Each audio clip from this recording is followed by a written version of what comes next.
YouTube? I've been seeing an awful lot of news today, or in past days I should say, about backwards compatibility. So in this video, I'm going to break down what I do like and what I absolutely hate about backwards compatibility, and then I'll argue the case of Xbox One versus PS4 backwards compatibility. Hope you guys enjoy. First of all, backwards compatibility is really awesome for a couple of reasons. The first reason essentially being that it aids in the conservation of games, media, and history. It gives us a way to archive or continue to carry forward the games in which we played in the past and would like to continue to transcend through multiple generations as we push forward the technology and gaming culture.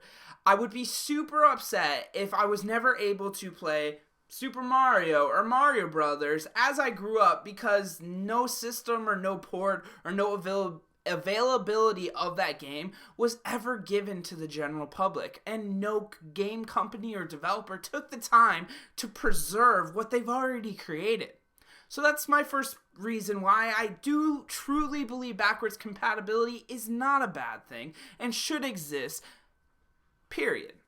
The other thing is it adds value to the current console in which is shipping. So for instance, let's say I'm an Xbox 360 or PS3 owner and I have not yet made the jump to next generation. Now this could be for a multitude of reasons, not having a game or specific reason to upgrade, or also in financial situations, just not being able to justify a new system with brand new games.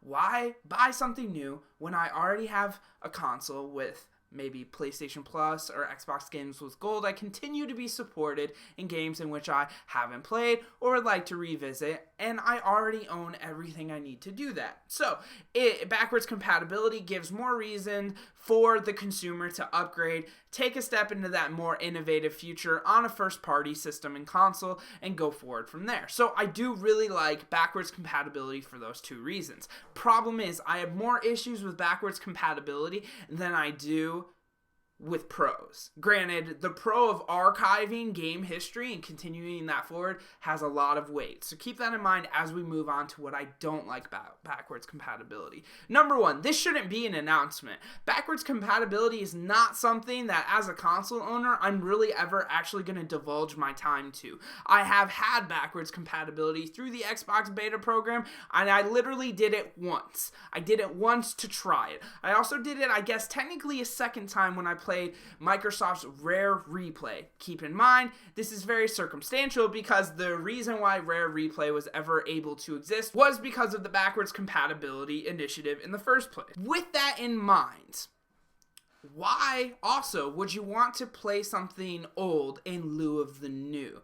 As game developers continue to make new titles, new IPs, and new experiences, we sit here with our pitchforks and ask for HD remasters and backwards compatibility and this and that, when we're not actually thinking from the game developer or publisher's perspective. Think about it this way. As a developer, you spend years to make one game, and maybe you'll be working on that project for another couple sequels. Some people have worked on games for 10 plus years. And the last thing I think that person wants to do after they've already moved on to new projects and plans is to continue working on that title, let alone that title exactly the same as they may have done it 4 to 5 years ago, if not more. Backwards compatibility just does not push innovation for different developers, and us as consumers continuing to demand it, it does not push innovation within the consumer mindset and palette for games either. So, with that said, here's some points that I want to make in regards to the Xbox versus PlayStation 4 backwards compatibility. The biggest one being Xbox One is not charging me for my backwards compatibility on games that I already own. If I have a physical copy of this disc, I put it in my console, I play. If I own this game digitally, I download the game onto my Xbox One and play it digitally via emulation as I would with a disc. Different story for the PlayStation 4. PlayStation 4 requires me to purchase the game, which I believe is currently most games are being priced at $14.99, so $15. You know, I gotta pay $15 for a game that I might actually still own. One of those examples could be San Andreas for the PS4. Now, though I don't think that's available on the Xbox One currently, which needs to happen, the point is that if I owned that game within the Xbox One area of this argument, I don't have to pay for it again. So kudos to you, Microsoft, on that. Now, Sony, here's what I don't understand. You've had PlayStation Now for a long time here. You went from a horrible pricing model to a subscription service.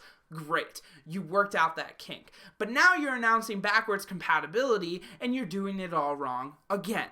You had a perfect opportunity to pitch backwards compatibility with PlayStation Now, using a lot of bandwidth to accomplish that, but nonetheless you had an innovative idea that your competition did not. Now you're squandering it trying to play catch up for an uninnovative feature that should have shipped with the console at launch, and if it didn't, should have been nothing. It shouldn't have happened. And I think the same for Microsoft personally. Though I think backwards compatibility is crucial to the preservation of games culture. So, those are some of my biggest pluses, cons, minuses, comparisons, whatever you want to call them, to the backwards compatibility debate and argument.